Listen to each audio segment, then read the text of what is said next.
హల్లెలూయా. అర్థమవుతుందా లేదు? స్తోత్రం.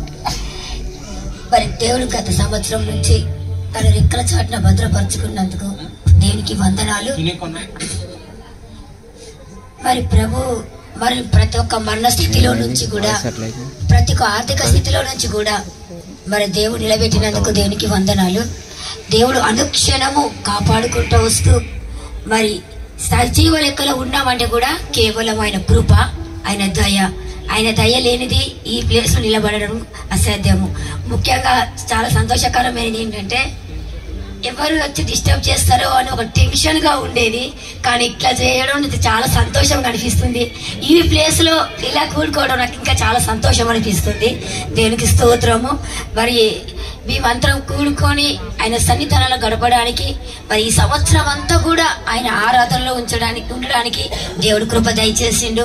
మరి మేము బైబిల్ క్లాస్కి మేము అసలు అనుకునేదాన్ని, మేము వెళ్ళాలా, చదవాలా, ఇవన్నీ చెయ్యాలంటే చాలా టెన్షన్, భయం అనిపిస్తుండేది.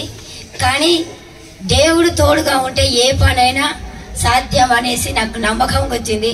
కానీ మా సారు, మా మిత్రన్న, ఒక తండ్రి అన్ని రకాలుగా మమ్మల్ని ప్రోత్సహించి బలపరిచి ఒక స్థాయిలో నిలబడడానికి, ఒక పునాదిగా నిలబడడానికి మాకు దేవుడి ద్వారా మరి అన్న మాకు ఒక బలం ఇచ్చిండు.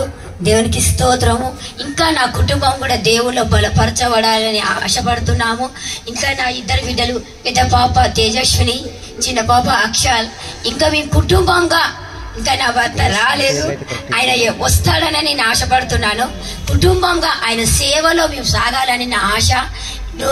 మరి పోయిన సంవత్సరం అంతా కూడా, గతించిన సంవత్సరం అంతా కూడా ఆయన రెక్కల నీడలు భద్రపరిచిన దేవుడు ఈ నూతన సంవత్సరంలో అడుగు పెడుతున్న మమ్ములని ఒక కుటుంబంగా ఆయన సేవలో వాడబడతామని ఒక విశ్వసిస్తున్నాను. దేవునికి స్తోత్రం. ఈ సాక్ష్యం దేవుడు దీవించును గాక. ఆమేన్. ఆమేన్.